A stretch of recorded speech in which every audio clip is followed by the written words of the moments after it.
mais importantes para a nossa prova. Lembrando que na semana que vem temos a nossa prova, ela é naquele formato que vocês já conhecem de prova colegiada, né? São 20 questões objetivas, naquela matéria que nós já dissemos aqui várias vezes, atos de comunicação processual, provas e procedimentos. Então, eu queria hoje só dar uma revisada em relação aos pontos que eu considero mais importantes de cada um desses tópicos, tá bom? Semana que vem, na terça-feira, vocês têm a primeira chamada, na quinta-feira, a segunda chamada, de forma que a gente só vai se encontrar aqui na nossa sala de aula remota na outra semana. O que é importante que nós entendamos de cada um dos temas, das matérias que serão cobradas na prova? Em relação a atos de comunicação, o foco principal deve estar na citação. Então, vamos lembrar aqui as 3 espécies de citação. Temos a citação pessoal, também chamada de citação por mandato, onde o oficial de justiça vai até ao réu e entrega ali na mão do réu, daí ser pessoal, ele vai entregar efetivamente ao réu essa citação. Lembrando que a citação tem efetivamente essa dupla lógica, esse duplo objetivo, né, que é comunicar ao réu que existe o processo e convidá-lo e convocá-lo para que venha apresentar a sua defesa. É para isso que ela serve. E a regra no processo penal é a citação pessoal. Uma vez sendo realizada a citação pessoal, nós temos uma certeza importante para o processo. O processo vai se desenvolver, o processo vai se realizar, quer o réu conteste o processo, quer o réu não conteste o processo. Então, nós vamos ter aí, dentro desse raciocínio, a possibilidade concreta do processo se desenvolver. Por quê? Porque se ele foi citado pessoalmente, portanto, eu tenho a certeza e a convicção de que ele tomou conhecimento desse fato, eu irei efetivamente desenvolver o processo. Se ele reagir à citação, apresentando a defesa, ótimo. Se ele não reagir, o juiz o decreta revel, nomeia um advogado e o processo segue do mesmo jeito. Lembra que a revelia existe no processo penal, mas ela produz um efeito muito restrito, muito limitado. O réu não será cientificado, ele não será comunicado dos eventos processuais que, porventura, venham a acontecer. Ele não será notificado ou cientificado desses eventos, né? A citação, portanto, pessoal, é a citação que é a regra, que é o que a gente espera, é o que se deseja no âmbito do processo penal, e ela tem essa consequência importante. O processo vai se desenvolver. A citação por hora certa se caracteriza quando eu percebo que aquele determinado agente, ele está ali, ele de fato reside ali, ele mora ali, mas ele não está criando condições para ser citado, ou seja, ele está dificultando a sua citação, ele está fugindo, ele está se subtraindo ao encontro com um oficial de justiça, e aí nós lançamos mão da citação por hora certa. O oficial de justiça faz a primeira tentativa, não conseguindo, volta no outro dia para fazer a segunda tentativa. Desta segunda vez, ele agendará com alguém que ali mora a terceira vez, para que ele possa vir, na terceira vez, realizar de qualquer maneira aquele ato de citação. Se o réu não estiver ali, ele entregará a uma outra pessoa, a um filho, a um esposo, e os efeitos da citação por hora certa, são os mesmos efeitos que nós teremos na citação pessoal. Ou seja, se ele reage à citação ótimo. Se ele não reage, também não há problema, nomeia-se um defensor e o processo segue igual. A diferença estará, né, a principal diferença estará quando a gente fala da citação por edital. A citação por edital, essa é a mais diferenciada de todas, porque eu uso mão da citação por edital quando o réu está em local incerto e não sabido. Quando o réu está em local incerto e não sabido. E aí eu aplico aí o previsto no artigo 366. Se o acusado citado por edital não comparecer nem constituir advogado, ficarão suspensos o processo e o curso do prazo prescricional, podendo o juiz determinar a produção antecipada de provas consideradas urgentes e, se for o caso, decretar prisão preventiva, nos termos do artigo 312. Então, a gente vai ter aí, efetivamente, a estrutura de que, se eu não sei onde o réu está, vou lançar mão da citação por edital, faço a citação por edital, é isso que a gente vai ter aí dentro desse contexto, e esta citação por edital, ela representa efetivamente a citação que vai ser lançada dentro de uma situação onde eu percebo que eu não tenho ideia de onde o réu está. Se ele reage à citação apresentando defesa, vindo dizer ao juízo que ele não tem advogado, ótimo, né? O processo vai seguir, mas se ele não reagir a essa citação, ou seja, ele foi citado por edital, porque eu não sei onde ele está, e ele não reage à citação, aí nós vamos ter que cumprir essas regrinhas aí do artigo 366, suspendo o processo, suspendo a prescrição. Lembra que a prescrição fica suspensa pelo máximo de tempo de prescrição previsto ao caso, e aí vou tentar lançar mão de alguns dos expedientes, como, por exemplo, a prisão preventiva, para localizá-lo. Uma vez ele sendo localizado, o processo volta a correr. Então, a citação pessoal e a citação por hora certa, uma vez realizadas, denotam que o processo vai se desenvolver, quer o réu se apresente para defender-se ou não. Já a citação por edital, ela não necessariamente fará com que o processo vá à frente, dependerá do comportamento que o réu efetivamente exerce dentro daquele determinado contexto, dentro daquele determinado cenário. A segunda unidade que vocês vão receber, vão ter aí na prova, é também uma unidade que já foi cobrada de vocês na AV1. Então, a AV2 tem essa vantagem, 2/3 da matéria vocês já tiveram aí na AV1, que é a matéria de provas, né? O que é importante a gente lembrar quando a gente fala de provas? Começando pelo artigo 155, né, que traz aí a estrutura geral desse tema. O juiz formará sua convicção pela livre apreciação da prova produzida em contraditório judicial, não podendo fundamentar a sua decisão exclusivamente nos elementos informativos colhidos na investigação.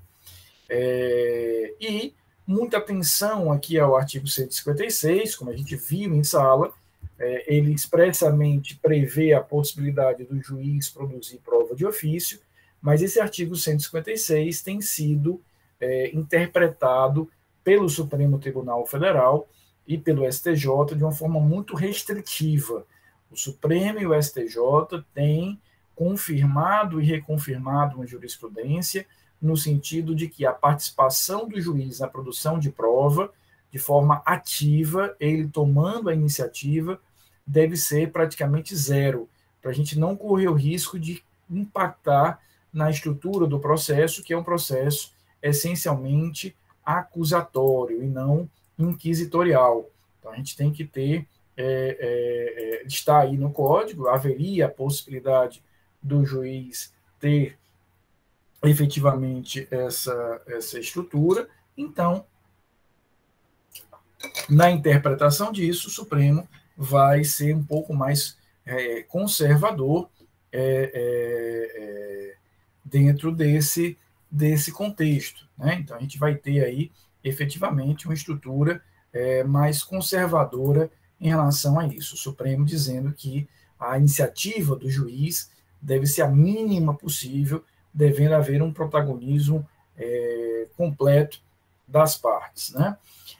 Vimos também o artigo 157, que fala de provas ilícitas, lembrando da teoria da árvore dos frutos envenenadas, né, que sinaliza aí que nós devemos efetivamente considerar como ilícitas as provas que são derivadas das ilícitas, ou seja, se eu tenho uma prova ilícita, ela obviamente, por ofender uma regra constitucional, por ofender uma regra legal, imagine uma interceptação telefônica feita sem ordem judicial, imagine dados bancários ou dados fiscais atendidos ou obtidos sem ordem judicial. Então, a gente vai ter, efetivamente, dentro desse cenário, essa perspectiva. Então, a gente, dentro desse contexto, a gente vai perceber que uma interceptação feita sem ordem legal, uma quebra de sigilo bancário, uma quebra de sigilo fiscal, uma prova obtida mediante tortura, uma prova, um documento que foi furtado ou que foi indevidamente obtido por alguém, tudo isso é prova ilícita e todas as provas que dela forem derivadas serão igualmente ilícitas. Das provas periciais, o que é importante nós lembrarmos? Basicamente, o artigo 158, que diz que quando o crime deixa vestígio, né, aquele crime que produz algum tipo de resultado concreto, eu tenho que comprovar a materialidade através do exame de corpo de delito, que é um tipo de perícia específica, né, um tipo de perícia própria e específica, e no artigo 167, que nos dá aí o plano B, nos dá a alternativa, quando não for possível, efetivamente, nós realizarmos o exame de corpo de delito, podemos substituí-lo pela prova testemunhal. A prova testemunhal, portanto, ela tem uma consequente utilização, uma utilização subsidiária, melhor dizendo, em relação a isso. Então, qual é a regra em relação à prova? A liberdade probatória. Eu posso utilizar qualquer prova para provar dentro desse contexto, né? Então, dentro desse cenário,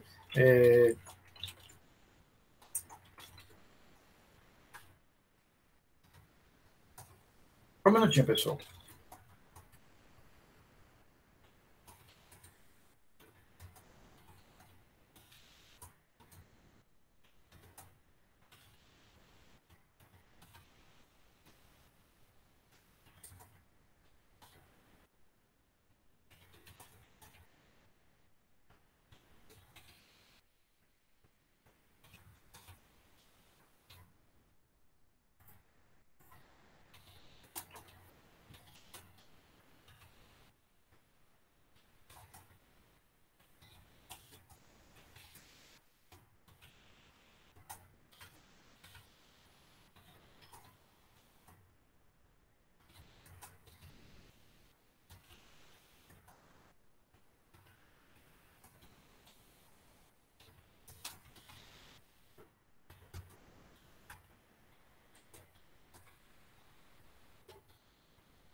Então, dentro desse contexto, a liberdade probatória é a regra. Em alguns casos, é que ele vai exigir uma prova específica. Um bom exemplo é o artigo 158, ou seja, se o crime deixou vestígio, se o crime modificou algo concreto, a gente vai exigir o exame de corpo de delito, que é um tipo de perícia própria para isso. Então, dentro desse cenário, a gente vai ter essa regra. Agora, o próprio artigo 167 vai, né, trabalhar com a possibilidade, o plano B, né? Dentro desse cenário seria a substituição por prova testemunhal, tá?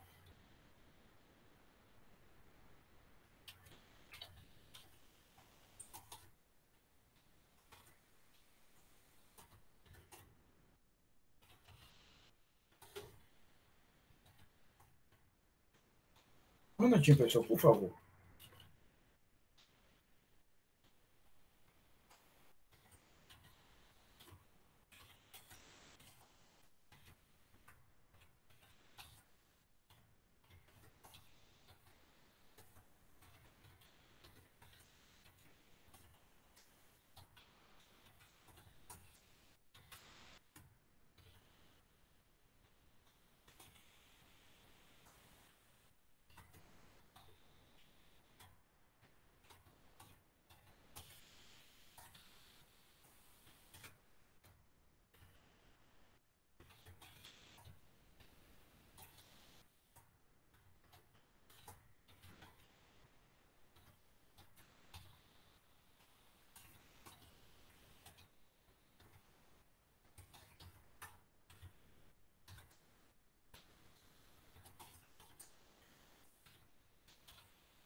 Então, a gente vai perceber que é possível sempre a substituição pela prova testemunhal.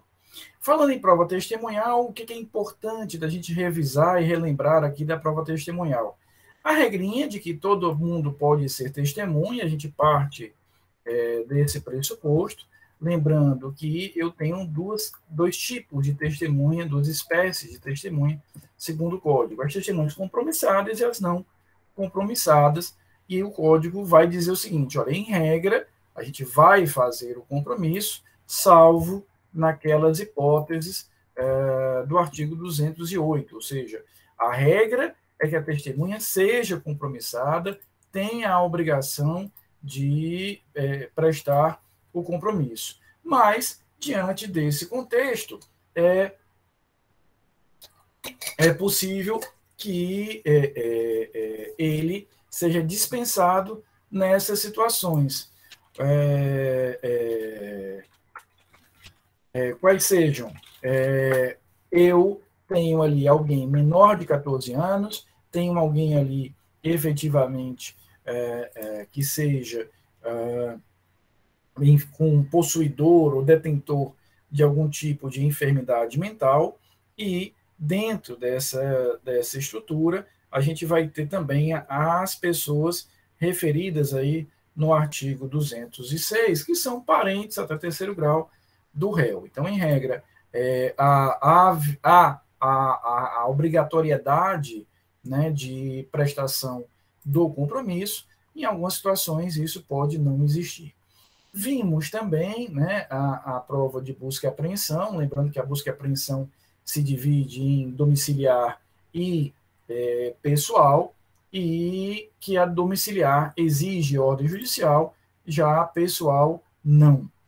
Em relação aos procedimentos, né, lembrando sempre o procedimento ordinário, que é a regra, eu gostaria que vocês, antes da prova, revisassem aqueles slides que eu disponibilizei para vocês, fixem ideia, aquele esquema geral que é o mais útil, né? Aquele esquema geral que é o mais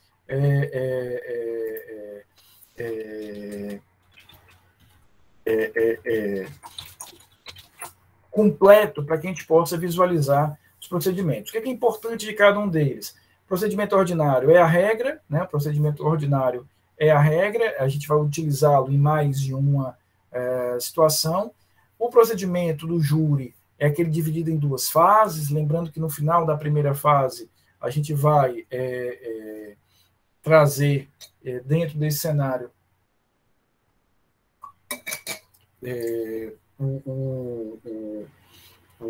a possibilidade de 4 decisões, pronúncia, impronúncia, desclassificação e absolução sumária. Na pronúncia, a gente tem aí o início da segunda fase, que vai resultar lá na sessão de julgamento. Na impronúncia, a gente encerra o processo sem o enfrentamento do mérito, então é um caso em que a coisa julgada se dá só no plano formal, não material, e temos aí ainda as outras duas, desclassificação e absolvição sumária. Na desclassificação, eu reconheço que não há crime doloso contra a vida, encaminho isso para um outro juízo, e no caso específico da absolvição sumária, a gente reconhece aí as hipóteses do 415. Queridos, eu queria agora ouvir vocês. Alguma dúvida? Eu queria só deixar claro que esses dias, até a data da prova, qualquer dúvida, me manda pelo Uniformline, me manda pelo grupo de WhatsApp, me manda no privado, no WhatsApp, eu vou estar muito atento, tá certo? Fiquem tranquilos, Cássio, Lucas, Diana, Aninha, a prova vai ser um sucesso. Vocês, repito, 2/3 da matéria já estudaram bem para a primeira prova e a gente vai ter efetivamente esse contexto. Alguma dúvida mais? Toda sorte do mundo, fiquem bem. Hoje era uma aulinha mais rápida para a gente só revisar isso. Qualquer dúvida, Aninha, Lorena, Marcela, me passa. Exato, Lucas, seria atos de comunicação, provas e procedimento. Aquela matéria que nós vimos na semana passada, aí eu só vou cobrar de vocês na AV3, tá bom? Toda sorte do mundo, vai dar certo, tenham fé e a gente se vê daqui da outra semana.